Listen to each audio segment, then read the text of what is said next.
Okay, so we have our backdrop, we have our floor, next is lights. So we're gonna open up everything. I'm gonna open this set because I think this is what most people have, and show you what's in your kit. All right, inside your box, you should have 2 lights in each one, plus the tripods they go on and the umbrellas, okay? So this is the bag that comes in. I already have 2 assembled. I'm gonna assemble 2 more because it's just fun. I'm gonna make Julia do one. Okay, so again, I don't always use all 4, but we're gonna put them, I'm gonna show you how to put them together because you'll need to know one day. Yeah, that's it, okay? So unzip.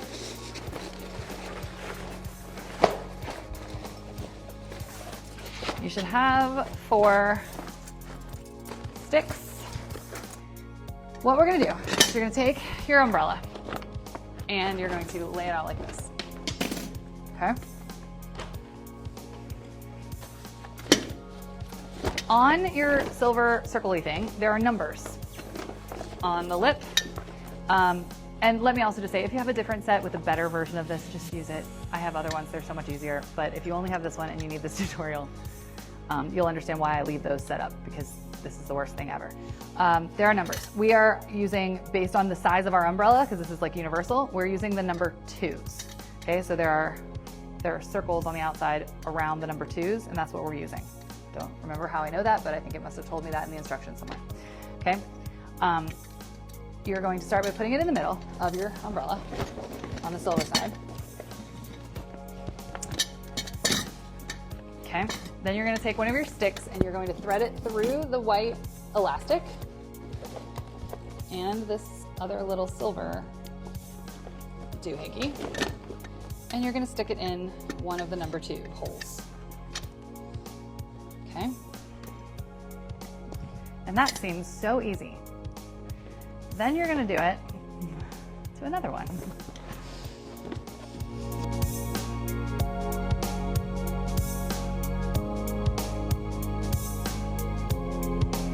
And at every moment, it's going to feel like you're going to break it or smack yourself in the face. And I may have smacked myself in the face, but I've never broken it. Okay, so it just feels like it shouldn't work, and then all of a sudden it does. So you're going to do that for all 4.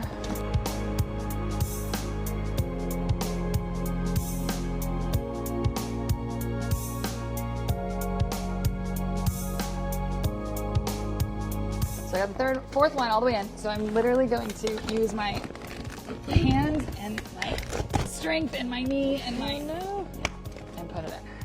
And then once you have, I'll let her keep working on it. Once you have them all in place, make sure that this little knob is tight. Fix your Velcro. Doesn't have to be perfect. Make it look like that. While she's finishing that, inside each of these bags is 2 more tripods. Open them again, same as the other ones we did earlier. Nice and wide base. I have never used sandbags, but some people like to, just for security in case their little kids are a little more rambunctious. So then I'm opening the tripods. I'm putting 2 on the back corners that are going to be my backdrop lights. And then in Julia's bag, we have 4 lights, the other 2 tripods. I'm going to put these as my subject lights.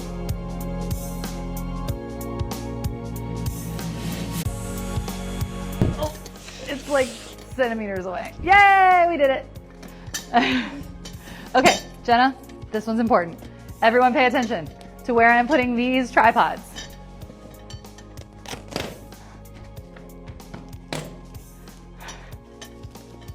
Not over here. Okay, so one of the biggest things we notice when people are asking for feedback on their first round pictures is that we've got shadows down the middle of their face, hot spots on the sides. That is 2 reasons. 1, the lights in the back are just too bright and the subject is too close to the backdrop. And number 2, these lights are too far off to the side, because if all of the light is coming to the child from the side, it makes sense that the sides of their faces are too bright. Okay, these 2 lights are coming this way to the subject. Right? So we want them basically, if I'm standing here as the photographer, and I'm actually like back here somewhere, they're right next to me. I'll probably pull them back a little bit, but they're next to the photographer, not on the corners, okay? Okay, then we take out our lights. So grab one, they have a little cap on them. You unclick that, leave it in the bag, take one cord, one light, and pop them on your things. Now, if you wanted to, you could label your lights so that your settings kind of stay from year to year. I thought about it, just never did it. So you put one on each one, tighten it down, and then there are two knobs on your lights. This knob, if you loosen it, allows your light to go up and down like this. So just start with it straight and then we'll adjust it later. And then the knob on the side allows you to twist it this way. So again, tighten it so that everything's nice and tight so that it's not jostly on your tripod, and put up all four of them. After this, based on your room setup and how many outlets you have, you're gonna need to get your extension cords out and just get everything to power.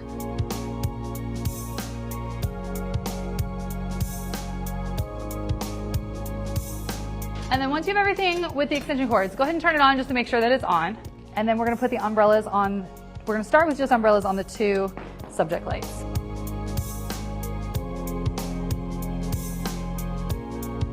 And actually, we grab another one.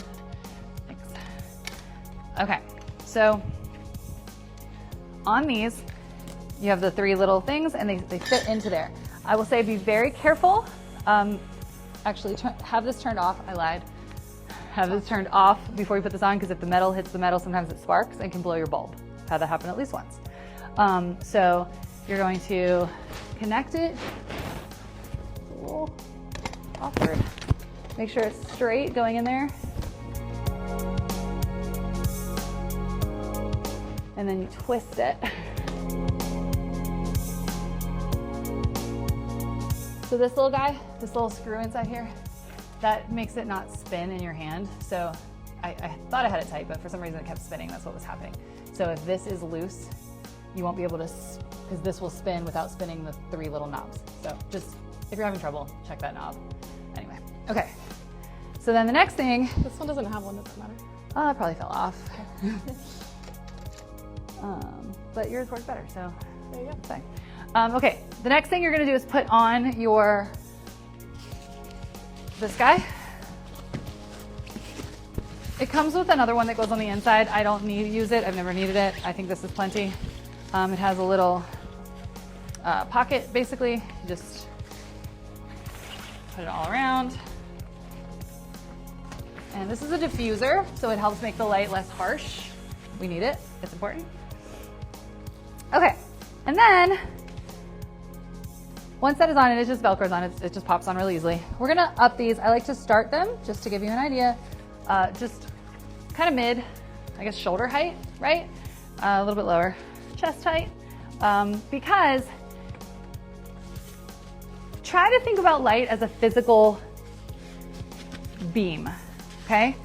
A lot of times when people show me a picture, I can tell you exactly what's wrong because I can tell you where the light is hitting versus where it's not. So if your floor is dark, it's because the light's not hitting your floor.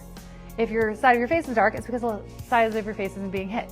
So with this one, when the light comes out of here, it shoots out in like a big column that opens up as it goes, because the thing goes like this, right? So as the light is coming out, it's going like this. So at some point, it is hitting the floor. And at some point, it is going up there. So we want the bulk of it coming right on your subject, but it also goes higher and lower, okay? If you have it this way, like Julia's is, it will not hit the floor as far because it's not as far close to the floor. Like, it seems simple, it seems so intuitive when you just talk about it like this, like duh, it's not hitting the floor. But you can't actually see it because it's not like a flashlight beam, right? So you need to kind of intuit where it will land, right? Because people are standing up and down for the most part, I go this way, right? So we get the most wash, and we have two of these, so they're covering both sides of the stage.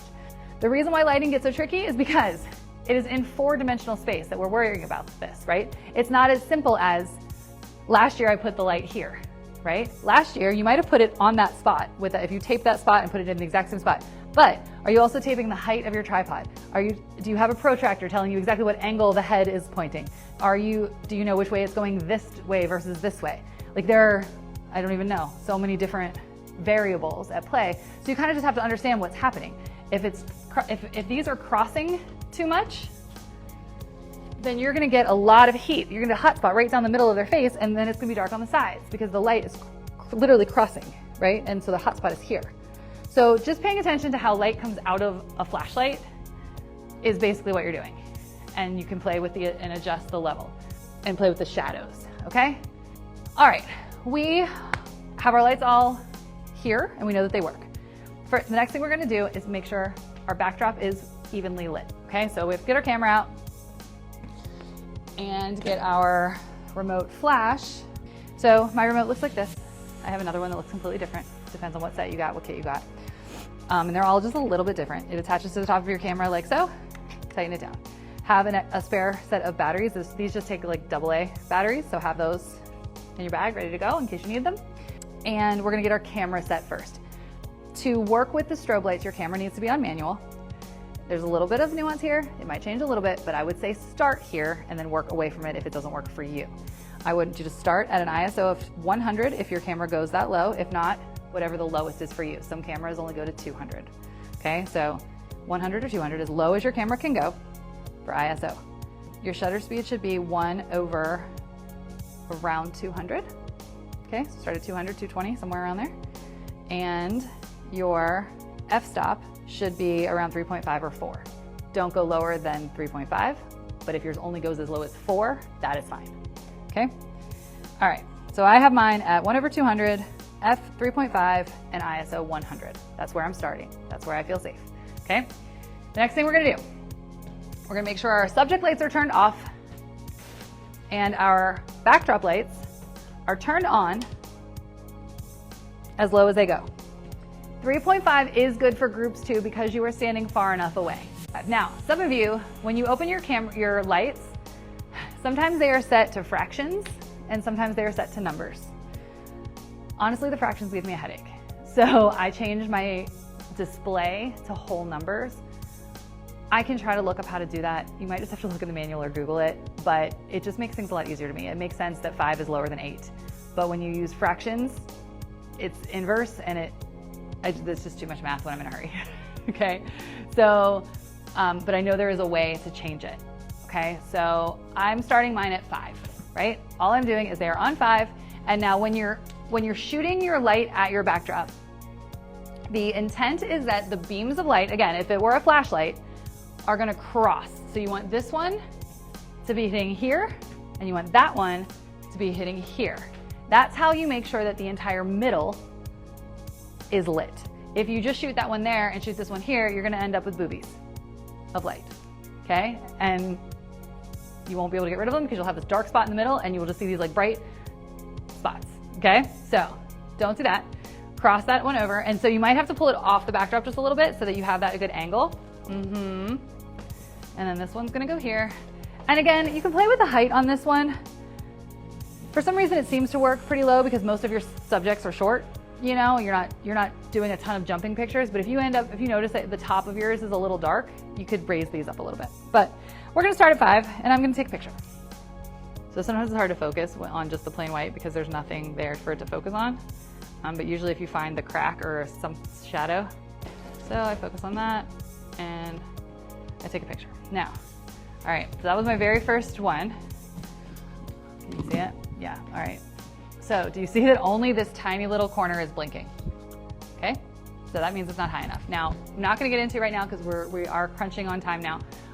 But you use your remote to connect to these lights, and then I can just do it on my remote. I don't have to walk back and forth every time, but because I've got you, Julia, let's go ahead and bump these up.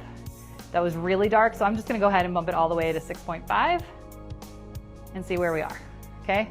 Once it starts getting close, you can bump up by like a decimal point, but we're gonna go, okay?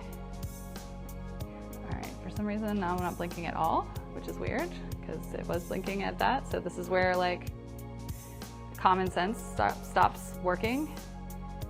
Okay, yep, we're not blinking at all. So we're gonna go up even higher. Go all the way to 8. I usually, for the record, I usually end up going almost all the way up for these.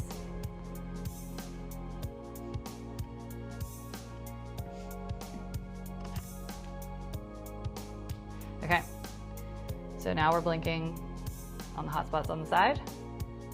Okay, so we're gonna keep on going.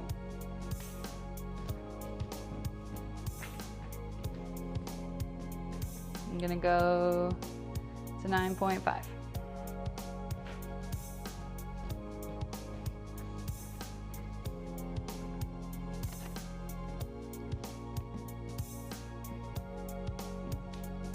Yeah, we are fully blinking.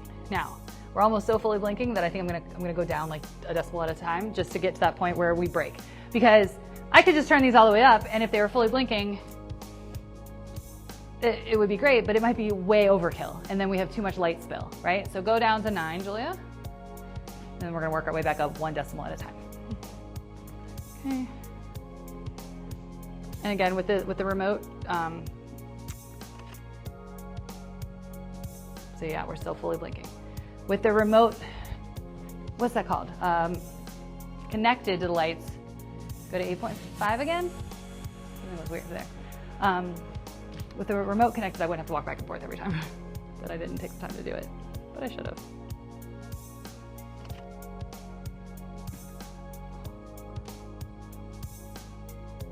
Weird. Nothing makes sense in photography. Because weren't we at 8.5 before and nothing was blinking? You're at 8. All right, well, so let's go to 8.2.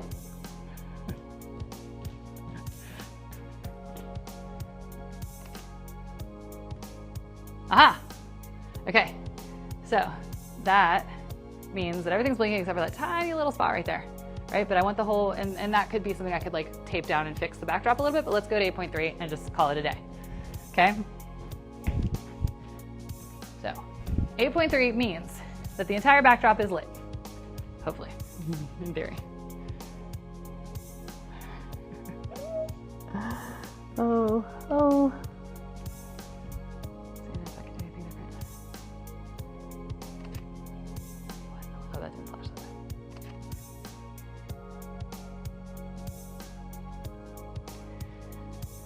Do you guys see why they're sweating? That happens because I was at 8.5, went down to 8.4. I don't know, we need to go up again. Basically what I'm saying is it needs to go up again, but when we were up there before, it was different.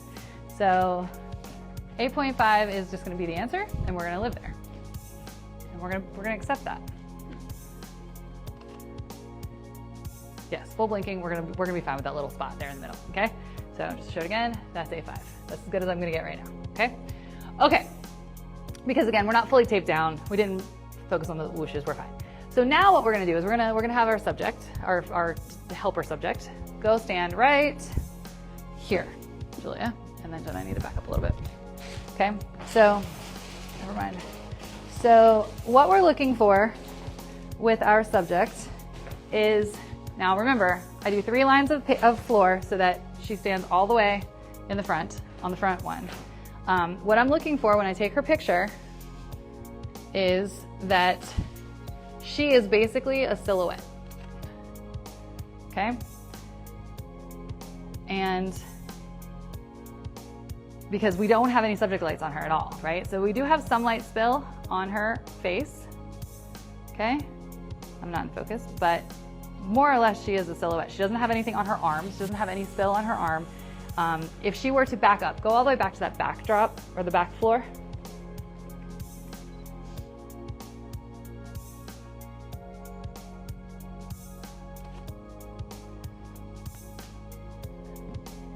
Then we look at it, and she has a lot of shadow on her face, right?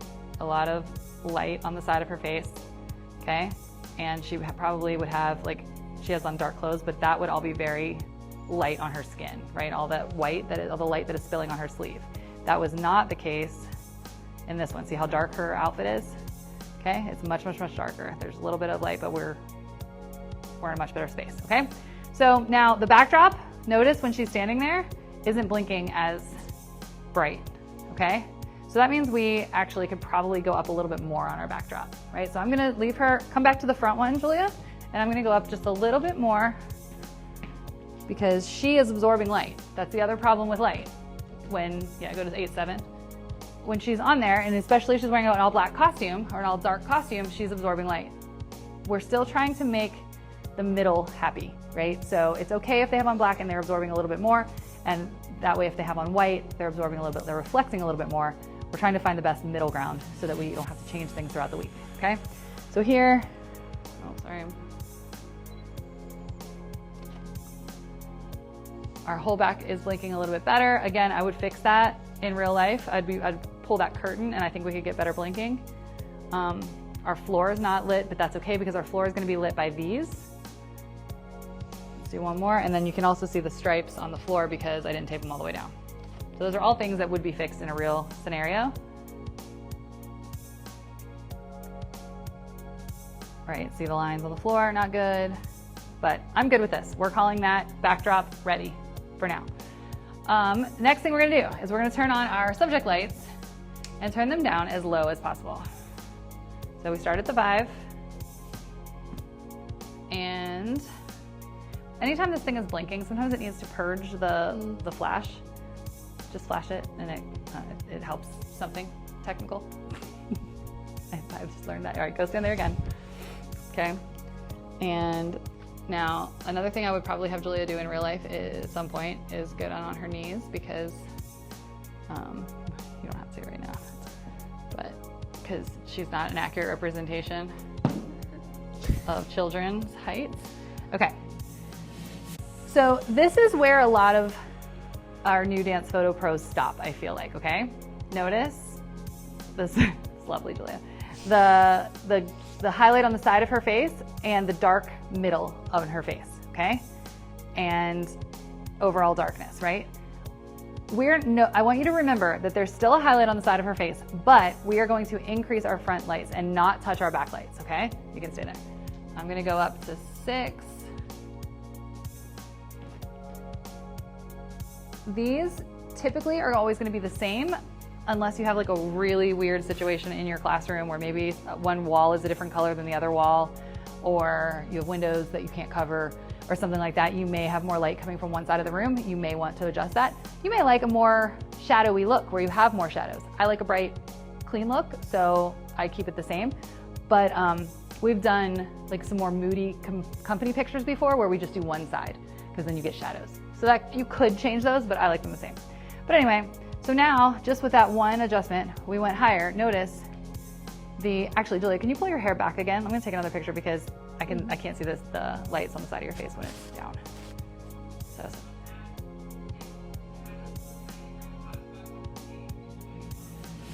Yeah, yes. So we are really talking about those hot spots on the face. There is almost no, the counterintuitive way to fix them is to make the front of your face more bright, okay?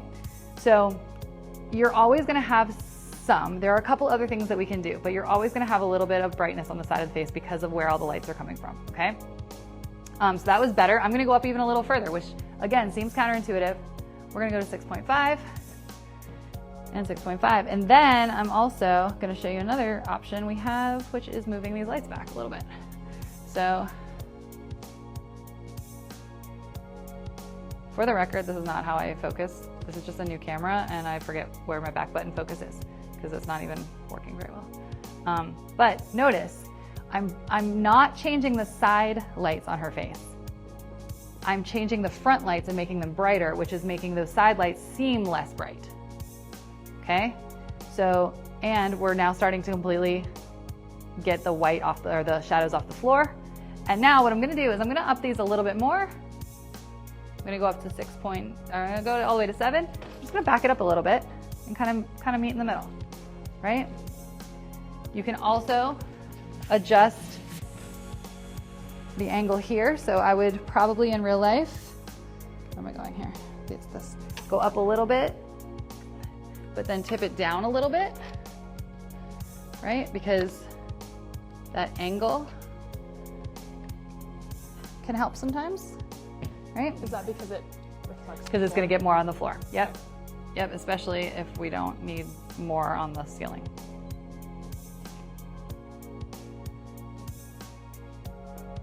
Okay, so we're still getting more and more off the floor. It's blinking even more. Her face is nice and bright.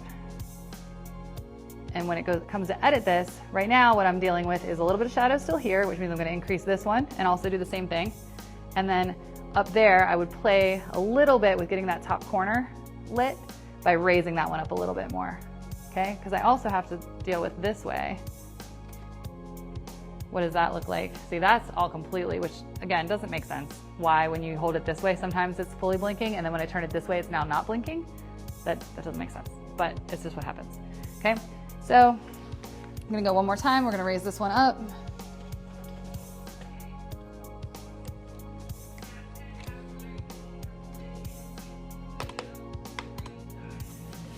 Got it. Okay.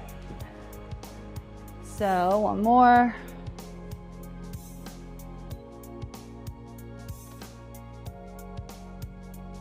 And again, that line wouldn't be there because that would be taped completely down, and it doesn't.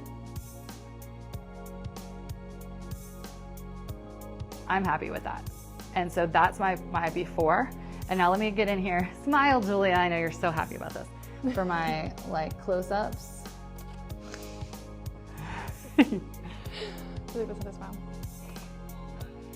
Yep.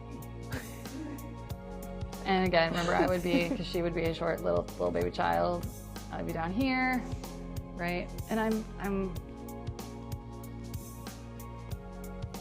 we're in this space. I'm happy with these, right? Don't get overly obsessed with that side light. It is still there, but if we weren't talking about it, you wouldn't be like, oh, that picture would be great if it weren't for that highlight on her face, right? And I might even play, I mean, honestly, I could maybe go even a little bit brighter. I really do like this to be super, super pop, super bright. One thing to consider, we're gonna talk a little bit about where I'm standing. Yes, see, like I like that already. It is bright. Okay, nice and bright, good skin tone. Okay, you can go way higher on these than you think, okay? We're gonna talk a little bit about distance away. Remember, if she is on either of those back two panels, you're gonna get a lot more spill. What you're really looking for when you talk about highlights on her face is if it's blinking. If it's blinking like the background, and there was one little piece that was blinking, then you're too hot. Like there's one. See, that little piece right there on her forehead is blinking. That's too bright. I would also just have her move forward another step and she'll be fine, okay? But as long as it's not blinking, you can fix it, okay? Also, I'm using a 50 millimeter. This room, again, is 30 wide by 40 deep. So I am standing 2, 4, 6, 8, 10. I'm standing 12 feet one end of the room, and I've got plenty of space, okay? I can back up, I can get the whole, I can get the whole room for group shots. If the lights are in the way, just move them out just a tiny bit, right? And you're fine, because that means the group is bigger. But right here, even with those lights in the way, I can still do a group of probably 6 or 8 across the front row, okay? You want to have your front row as close to this edge as possible, because you can always extend the background, you can extend the white in the editing, and then you're still far enough away from the backdrop so that you're not getting those girls on the end completely washed out, right? So that's gonna be something when you're taking groups. Your back row, you never wanna get further than like here. And remember, we always put darker complexions on the ends, okay? So you don't want to put very pale skin on the ends, because they're getting the most amount of light and they will get washed out. You wanna have darker complexion, darker hair will absorb some of that light on the ends, okay? And if you're gonna do connect your camera to the computer, right? We've been talking about that a little bit. Some people are tethering fully. Tethering is great. However, if you're going to get stuck watching the screen, it's gonna take up a lot of time. Typically, the only time we even do any kind of connect is when we're doing this setup, to make sure so that I can see this on a bigger screen. Because what I'll do now, or what I used to do before Connect was a possibility, is I would go take my SD card, I would go put it in my computer, I would check it in Lightroom, make sure that it looks as good out there as I think it looks in my camera, because it is hard to see on this little display. And then once it is, then I'm locked in for the whole week, and I don't have to keep looking at the pictures because nothing's gonna change. Literally nothing will change. You don't have to touch anything. In even your settings on your camera, once you have it all down, write it down so that if you bump something, you can lock certain parts, but you can't lock everything, so that you can adjust. If you start noticing things are really blown out or really dark, you probably bumped a setting on your camera. So know what they are and then don't change them at all week, and you're good. You don't need to stay connected the whole time. Because I'm just really afraid when you tether, you're gonna be forced to like look at every single picture. And that just, it takes a lot of time. And also you have a cord connected to your camera. That used to be how we did it. None of this was wireless back in 2000. And we had a cord that was connected to every one of these flashes to make them work. And you just tripped on it all the time. It was a major pain. Couple last minute tips. Don't forget the up and the down. You know, when she's down here, I'm down here too. When you are trying to make sure you have enough background, you can have enough background and not get the ceiling and stuff. Okay, so in the company shots, there was a lot with ceiling. So that was right there. I have floor and ceiling in that picture from here. But literally, if I just go here, I now still have tons of white space around, but I don't have floor or ceiling, and then it just looks cleaner in the proof set. You can have ceiling if someone jumps or if they're super tall or whatever. We want to make that the exception, not the rule, because that way when people get the proofs, they only have so much creative ability to know that it's going to look good. We don't want to make it look so bad that they can't see the end product, right? So definitely the jumps and stuff, you can have it, but if you can avoid it at all, have as much white space as you can have without having floor and ceiling. That would be like your rule of thumb. And if you need to tape it on the floor so you know exactly where to stand to get that, do that. You might have a second place where you stand for close-ups. So like I would have another piece of tape to know where I go for her close-ups, drop down for the little ones, and then come back to my spot. So tips on making editing as minimal as possible. Just get this as right as possible. Give yourself plenty of time and have a subject, because that's usually my thing. When I go to set up, I don't have somebody, or I just have my helper, and like, Julia doesn't want to stand there for an hour and get it right? But if you have somebody who you even just say, look, I'll buy you a milkshake, I will pay you to just sit here and play on your iPad. I've done it with my kids before. The better you can get your lights and check it in the computer or in a Canon Connect or on an iPad or something, the better that process is, the less editing you'll have to do. Those pictures that I posted this week were all from our company shoot. We give them, theirs is set up a little bit differently. They all just pay a flat fee. They get all of their pictures, and we didn't actually edit any of them. And they're posting them all over their Instagram and stuff. Like they just have to crop them, essentially, because the lighting is so just good right off the bat with universal edits. So how to get that is make sure your lights are washing out your floor, make sure your lights are washing out your backdrop, make sure that the lighting on their face is nice and bright, and that any editing you have to do is something you can do universally. So if it's just popping the contrast or darkening or lightening or something like that, you can copy paste that across all of them. If you have a crease on your backdrop or a piece of tape or the floor is ripped, that is an edit you cannot do universally. You have to go into every single one and get that off the floor or whatever. That's the kind of stuff that you want to take the time to fix or remove so that it's not in every picture, okay? And take the time to tape the backdrop, take the time to pull it tight, do all that. It will be worth it. The only time I don't take that time is when I'm doing like a quick shoot of like 3 kids, and it just actually takes less time to just edit the pictures. But when I'm doing a full week, we are gonna make sure that the setup is as good as possible.